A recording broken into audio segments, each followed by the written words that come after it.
What's going on, people? We are Tottenham TV here, back with another player ratings video. This weekend we went to Stamford Bridge and put in a shocking performance with a shocking result in a game which, you know, really could have catapulted us up there into the top four. We went into the game 1 point behind Chelsea after being 12 points after Jose came. I'm back here with Joe for the player ratings. How you doing, Joe? Yeah, not decent really. it's not good at the moment. Really falling out of shape. Yeah, we really are. But anyway, let's get straight into it. Let's try and dissect this performance and try to see what went wrong, what went right. Starting off with Hugo Lloris, we gave him an 8. I thought probably our best player on the day. Made some really important saves, especially one after Marcus Alonso's goal from a Ross Barkley effort. Couldn't really do much with the goals, but kept us in it at times. Yeah, he was fantastic. I was really impressed with him overall. Like, so many acrobatic saves in the second half throughout the game, really. And as for the goals, I feel like they weren't really too much his fault. Yeah, definitely. Moving on to Toby Alderweireld, gave him a 5. I'm starting to worry a bit about Toby. I think that this season he is showing a bit of his age. You know, we know full well what's happened with Jan Vertonghen this year, and I think a bit of similar things happening with Toby Alderweireld. You know, that first goal, completely ball watching. Time and time again, I thought he was getting done, and we need to see better performances from Toby. Yeah, I feel like that period, I'm starting to realise that period where Alderweireld was maybe on his way out, Vertonghen was still solid but getting older, and Levy wasn't buying any players. It's really starting to show now, because as the players that were our first team players are getting older, and when we didn't sign them, just like some young bucks at the time, now we've got no one and they're getting older, and it's showing. Exactly, and Mourinho wants to persist with this defensive performances, but we don't have the defenders to defend of that quality. I know. Moving on to Davinson Sanchez, we gave him a 7, probably our best defender on the day. I felt that he got other defenders, Jan Vertonghen and Toby Alderweireld, out of trouble a lot with his pace. I felt that he was strong, he was commanding. Performances that we're getting used to with Sanchez last couple of weeks, and it's not something that you would have said coming into the season. Everyone would have said Jan Vertonghen, Toby Alderweireld are much better than Davinson Sanchez, but Sanchez is playing better than him at the moment. Yeah, 100%. I feel like the start of the season especially, even like no one would have thought this. You know, he was solid yesterday. You know, he was the best player in the back line, as you were saying, and I feel like finally that trait of him being the next Ledley, what we'd love him to be, he's sort of coming to fruition at the moment. So it's looking really positive, and I'm happy to see him out of anyone. I'm happy he's started performing. Yeah, but we still need to sign centre backs, don't we? Moving on to Jan Vertonghen, we gave him a 4. I think this guy's done at the top level, to be honest. I really do. I felt that he's too slow. Everyone around him is way faster than him. I felt like Sanchez had to bail him out a lot of times. Out of position, not fast enough. Yeah, I feel like it's sad. It's one of those, but his time is coming up now. Yeah, I mean, if we were in the Europa League, he'd be like a Europa League player. At the moment, he's not up to that level anymore. Yeah. Moving on to Japhet Tanganga, we gave him a 4.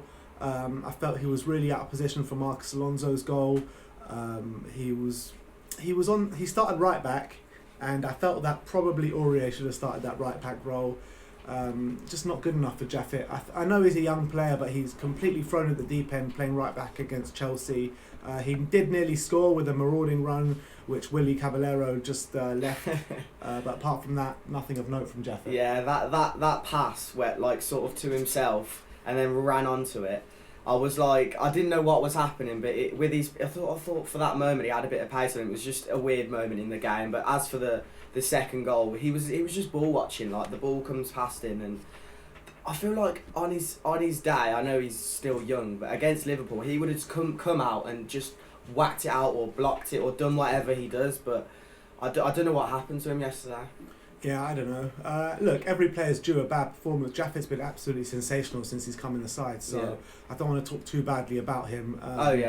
But all in all, I think defence, there was too much ball watching yesterday, just way too much ball watching. which moves us on to Harry Winks. We gave him a 5.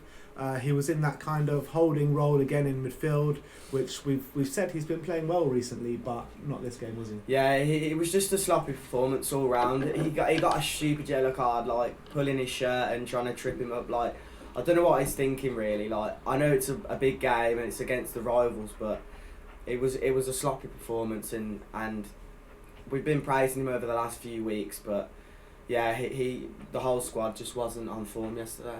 And actually, Winks could have got sent off yesterday because he got booked very early, and then straight after that he was still putting in some harsh challenges. So maybe that's something to do with his performance. Yeah, but I mean, he did get booked pretty early. It's good to see he cares, you know, and he is like being aggressive, but it was just clumsy challenges. Yeah. So No, I agree with you. Which moves us on to Tongi and Ndombele. Gave him a 4.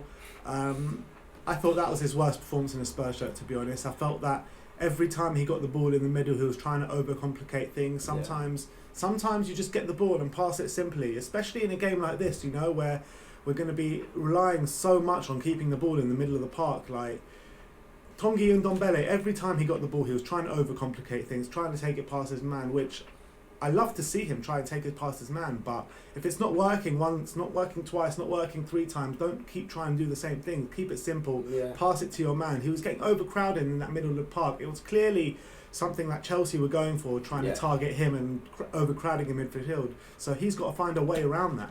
Yeah, I feel as if he knows he's talented and he's got such great ball work and like good passing skills and stuff, but at the moment, every time he kicks a ball, he's just touring his hamstring, pulling a muscle, doing this and that. So I can't trust him when he's on the pitch. Like yesterday, I was looking, thinking, like this is our club record signing, and it just didn't show at all. I mean, I am actually like very worried about this injury situation as well. So yeah, I mean it's not great, obviously, but club record signing, can't get him fit. I know he played the 90 minutes against Chelsea, but before then he struggled to find 20 minutes. You know, exactly. Let's see next week how long he plays. But the injuries is definitely a big worry. It's no doubt this guy has bundles and bundles of talent. No doubt at all. It's just we need to get him fit, playing 90 minutes week in, week out. We've seen him play fantastic for Tottenham across the short periods, but we've seen it happen in games, so we know it's there. Moving on to Gio Lo Celso, we gave him a 5. I felt that he was a bit wasted out on that right-hand side how he started the game, but once he moved back into that centre of the park, I felt he played well. He was taking the ball, trying to grab the game by the scruff of the neck, but then obviously he should have got sent off. Yeah, it's frustrating because it's one of those tackles where he was standing down, he was on his way to put his right foot down on the floor. Aspilicueta comes in, and you can see him straight away. He's apologetic. He didn't mean it. Like, you can see it's a red card, but at the same time, when VAR, I understand the reasoning behind it not being given, because on the eye, you can tell he's just trying to stand down, and he's apologetic as soon as he did it because he knows it was a bad tackle. But yeah, what VAR said is that the reason why they didn't give the red card is because he couldn't put his foot in any other place. Exactly. But then having to review it afterwards, half an hour after the game, VAR coming out and saying they made a mistake. Like, VAR needs to get their shit together. I like that because they're finally admitting they like when they're wrong. Like, I don't know how, like, other situations they've just sort of carried on with it, but this was so like good. I think it's a step in the right direction that they've admitted they're wrongdoing. But you don't think he should have been sent off? Personally, I think the fact that it wasn't a red card in the game, I'm not like astonished, and that's not from a biased point. Like, I'm not like, yeah. All right, moving on to Steven Bergwijn, we gave him a 5. He was kind of completely isolated up front by himself. He was trying to feed off scraps the whole game. I don't want to mark him down too much, but you know, he was just. His bad performance was nothing to do with him. It's to do with the team and how adventurous we were being. And he was just literally just feeding off scraps the whole game. Could hardly get involved. Yeah, I mean, he's walked into the side recently and he's looked okay across the. No, he has looked good. But he wasn't up to speed yesterday. I feel like a lot of opportunities like just weren't coming his way. Like, he wasn't creating much either, and maybe. Yeah, it's to do with it's a bigger problem than just Bergwijn at the moment. Definitely. And then last but not least, Lucas Moura, we gave him a 5. Very similar to Steven Bergwijn up front as well, completely isolated. Yeah. Feeding off literally just see what I said for Bergwijn, because it's exactly the same. Our attacking play is completely non-evident, and there's no connection from the midfield to the attack. Steven Bergwijn and Lucas Moura were completely up front, out cold. Yeah. Both of them running their hearts out and providing energy for the team, but it's just so hard for them.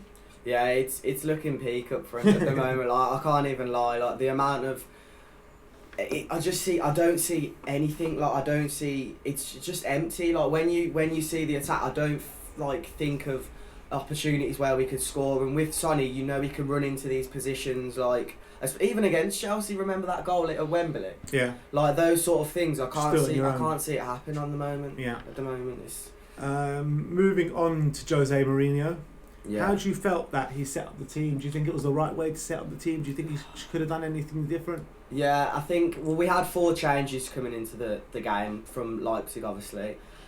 There's not a lot he can do other than those 4 changes, but across the 2 games and yesterday, of course, I think the biggest worry for me was, not worry, but I think Tanganga and Aurier should have I think Aurier should have started Tanganga instead of Vertonghen, because he is a centre-back usually, so by trade, I think that's the biggest issue I'd have with the squad, but other than that, there's not much you could do, and you know. Yeah, I kind of agree with you with Aurier and Tanganga at the right-back spot, and definitely agree with you with Vertonghen. Yeah. But what I'm going to say is that we don't need to be this negative.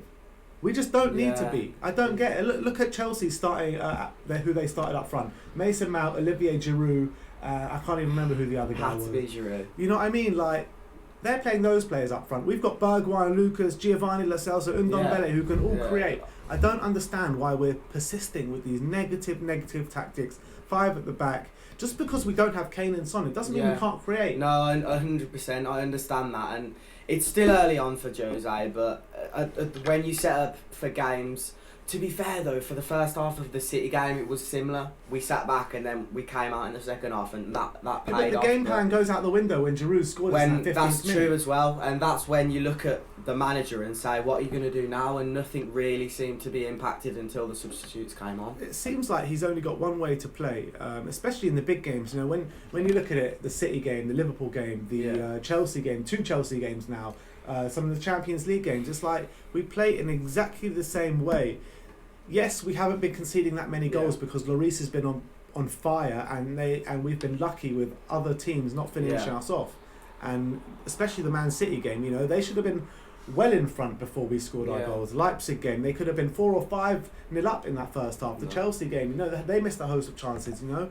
It's the same thing every game. We're relying on luck to get us through games, and our luck has run out. Completely right there. I couldn't agree more, and I feel hopefully it's just a matter of his tactics are just going to set in, and we're going to enjoy it. We're still in the FA Cup, and realistically, if we win the FA Cup, I'll take a season in the Europa League because it's been so long. So he's still, although it's frustrating at the moment, these periods have to happen for us to be able to reflect where we need to improve and yeah. At the end of the day, I get that we've got problems, massive problems. I get that Kane and Son equal to about 50-55 goals a season. Yeah. But I just don't think that warrants the negative football that we're playing, especially with the results we're getting from it. Yeah. That's it. Yeah. That's it. But anyway, Lamela came on for Ndombele, 63rd minute. I thought he was really good when I was impressed with him as he did against Leipzig. He came on and he actually changed the game. And Lamela doing Lamela things. That's not what he does a lot of the time. That's what he does a lot of the time as runs around like a headless chicken. Literally, and that's what you love though. Just giving it all, just running, constant running. Dele come on for Stevie B, 78th minute. What do you think of Dele's performance? He came on, and him and Lamela sort of impacted the game massively when they came on, and we looked better. Maybe perhaps you could have said he deserved to start. Well, not deserved because obviously he should have started. But maybe looking back on it, he should have started. Yeah, you're probably right. And Sergio Aurier come on for Toby, same minute as I didn't see a lot of when he came on. Maybe it was just me personally, but I didn't see him do much. I actually felt Sergio Aurier played really well. I felt that he was making those runs up the pitch. He was winning the ball high up the pitch as well. to try and get attacks going for us. It just wasn't happening from there. Yeah. But I was happy with Serge Aurier's cameo performance. But anyway, we move on to Wolves at home next weekend. My man Joe is coming to the game finally. No, before anyone starts asking, I do go to games. But you haven't seen me on the fan cam, so you see me on Sunday. All right. So like, subscribe, and comment below. Tell me what you think of our ratings. Do you think that we can play more adventurous football under Jose, even with Kane and Son out, or do you think that Jose is going about it in the right way? Let me know in the comment section below. And as always, come on, you Spurs.